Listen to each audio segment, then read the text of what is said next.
En el año de 1985, en la ciudad de Salt Lake City, Utah, Estados Unidos, un evento trágico sacudió no solo a la sociedad local, sino también los fundamentos espirituales y históricos de la Iglesia de Jesucristo de los Santos de los Últimos Días, más conocida como mormonismo. La historia involucra misterio, falsificación, explosiones, muertes y documentos que podrían reescribir parte de la historia religiosa norteamericana. En el centro de esta trama estaba Mark Hofmann, un coleccionista brillante, pero peligroso, cuyo destino se cruzó con el llamado Archivo de la Salamandra Blanca. Al día siguiente de la primera explosión, otra sacudió Salt Lake City, esta vez en el estacionamiento de un despacho de abogados. El automóvil de Linda Willey, esposa del abogado Max Willey, fue completamente destruido. Dentro del vehículo estaba Mark Hofmann, gravemente herido, atrapado entre los escombros humeantes. Los bomberos llegaron rápidamente al lugar. Mientras rescataban a Hofmann, los paramédicos intentaban detener el sangrado grave causado por los esquirlas. Al mismo tiempo, otras víctimas eran atendidas en las aceras. Una de ellas, Kathy Seitz, empleada de la librería, no sobrevivió a sus heridas. Linda Willey, esposa del abogado, también falleció instantáneamente. La policía inició inmediatamente la investigación. Como 2 explosiones habían ocurrido en tan poco tiempo, y con víctimas fatales, se consideró la hipótesis de terrorismo o crimen organizado. Pero a medida que surgieron más detalles, todo indicaba que el objetivo principal era alguien específico, y que el involucramiento de Mark Hofmann iba mucho más allá del azar. Al ser llevado al hospital en estado crítico, Hofmann estaba inconsciente. Los médicos luchaban por mantenerlo con vida, mientras la policía revisaba su automóvil destruido. Entre los escombros encontraron algo inesperado: trozos carbonizados de documentos antiguos, incluyendo lo que parecía ser parte de la famosa Carta de la Salamandra Blanca. En ese momento, muchos aún no sabían lo importante que era esa carta. Para los historiadores mormones representaba un desafío a las raíces de la fe. Para los líderes de la Iglesia, una amenaza a la credibilidad de la narrativa oficial. Y para Hofmann, tal vez fuera más que un objeto histórico. Era una carta en la manga, o una bomba a punto de explotar. A medida que las autoridades comenzaron a reunir información sobre Hofmann, su vida empezó a revelarse como un entramado de mentiras. Era conocido por vender documentos raros, pero pocos imaginaban hasta qué punto llegaría para mantener sus falsificaciones bajo control. Las deudas acumuladas, los negocios dudosos y las presiones legales pintaban un cuadro complejo.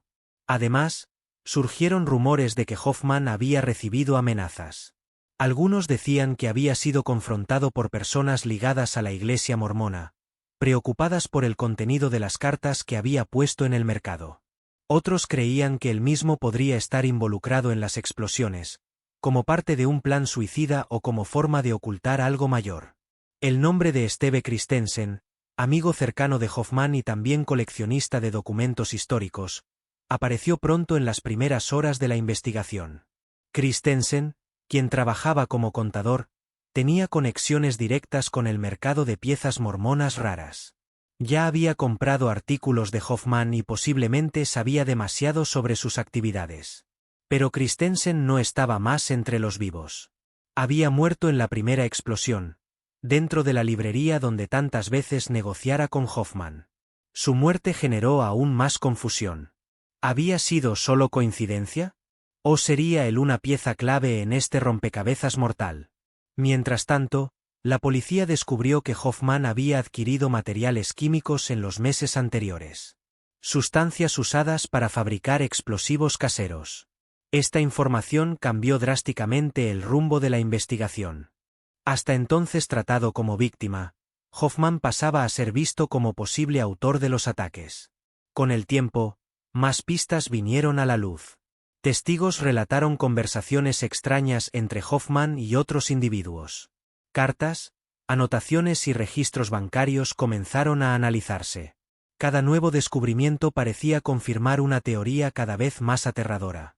Hofmann no era solo un falsificador, podía ser un asesino.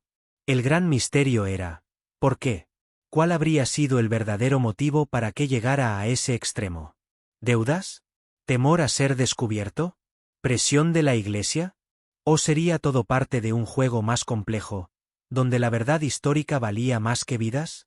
Mientras las investigaciones avanzaban, el país entero seguía el caso. Periódicos de todo Estados Unidos publicaban artículos diarios sobre el caso de la Carta de la Salamandra. Documentales, reportajes especiales y debates religiosos llenaban la prensa. Lo que antes era un tema restringido a círculos académicos se convirtió en un escándalo nacional. Y así, Salt Lake City se sumergía en un clima de tensión y desconfianza. La Iglesia mormona permanecía en silencio, evitando comentarios oficiales. Mientras tanto, la población local, dividida, intentaba entender cómo un hombre aparentemente respetable pudo convertirse en sospechoso de asesinato múltiple. Durante los años siguientes, surgieron dudas sobre si Hoffman actuó solo. Algunos familiares de las víctimas criticaron que el sistema judicial no investigó más profundamente la posible participación de otras personas. Otros creían que el proceso fue justo, aunque doloroso. El caso también levantó discusiones sobre el papel del sistema penal en Estados Unidos. Hoffman fue condenado a prisión perpetua, pero, por ser un prisionero de alta visibilidad, tuvo que ser mantenido en régimen de máxima seguridad. Durante años estuvo aislado de otros presos, recibiendo visitas limitadas y siendo monitoreado constantemente. Incluso encarcelado, Hoffman se convirtió en objeto de interés de estudiosos y periodistas. Algunos lograron entrevistarlo, aunque nunca confesó oficialmente los crímenes. En una de esas conversaciones, supuestamente dijo: «Yo quería mostrar que la historia puede ser moldeada, y que todos tienen sus versiones».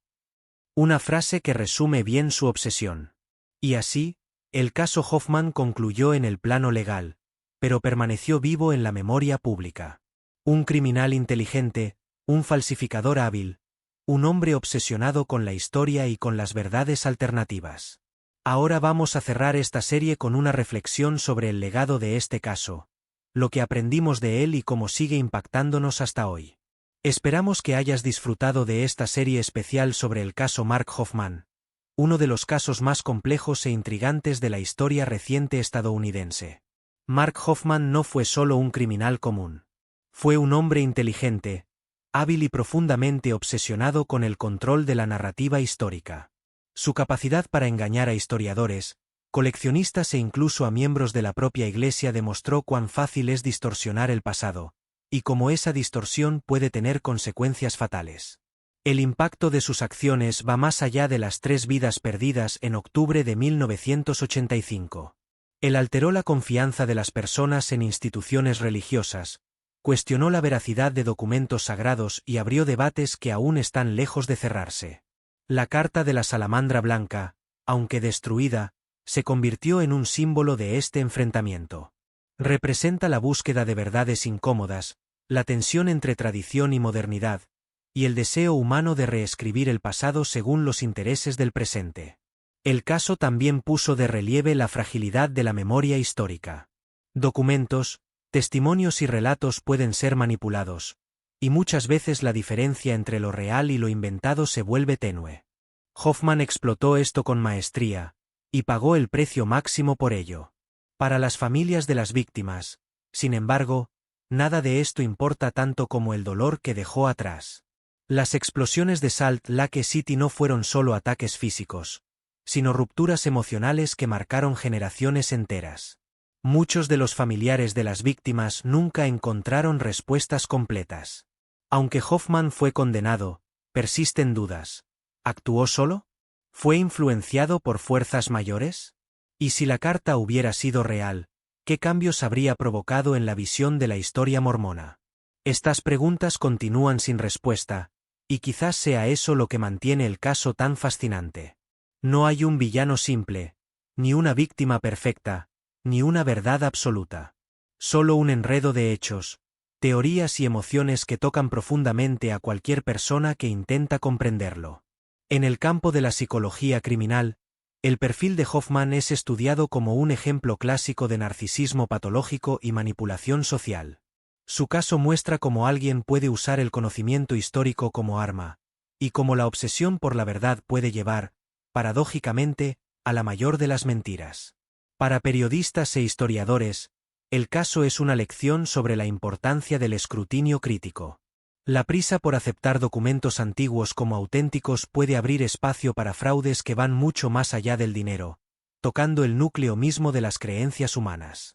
Y para la sociedad en general, el caso sirve como advertencia: la historia, por más sagrada que parezca, siempre merece ser revisada. Preguntar es esencial. Cuestionar es necesario. Y, sobre todo, recordar es fundamental. Hoy, Salt Lake City sigue adelante, pero el caso Hoffman forma parte de su tejido cultural. Es tema de conferencias, documentales, libros e incluso recorridos turísticos que visitan los lugares donde ocurrieron los hechos. Es como si la ciudad cargara consigo una herida que no cicatriza, pero que enseña. Mark Hoffman sigue encarcelado, cumpliendo una condena perpetua en régimen de máxima seguridad. Rara vez concede entrevistas, y cuando lo hace, mantiene su postura ambigua. No niega sus crímenes, pero tampoco asume plena responsabilidad. Para él, parece que todo formaba parte de un juego mayor, y él era solo un jugador. Al final de todo, quedan preguntas, reflexiones y una certeza. La línea entre verdad y mentira es más fina de lo que imaginamos. Y a veces, basta una sola persona para sacudirla por completo. Esperamos que esta serie haya sido interesante para ti. Si has llegado hasta aquí, significa que también crees en el poder de las historias reales para enseñarnos, sorprendernos y transformarnos. Si este vídeo te ha conmovido, pulsa me gusta, compártelo con quien ame historias reales y suscríbete al canal para recibir notificaciones de nuevos episodios. Activa la campanilla y sigue viendo otras historias que mezclan crimen, religión y misterio. Hasta la próxima.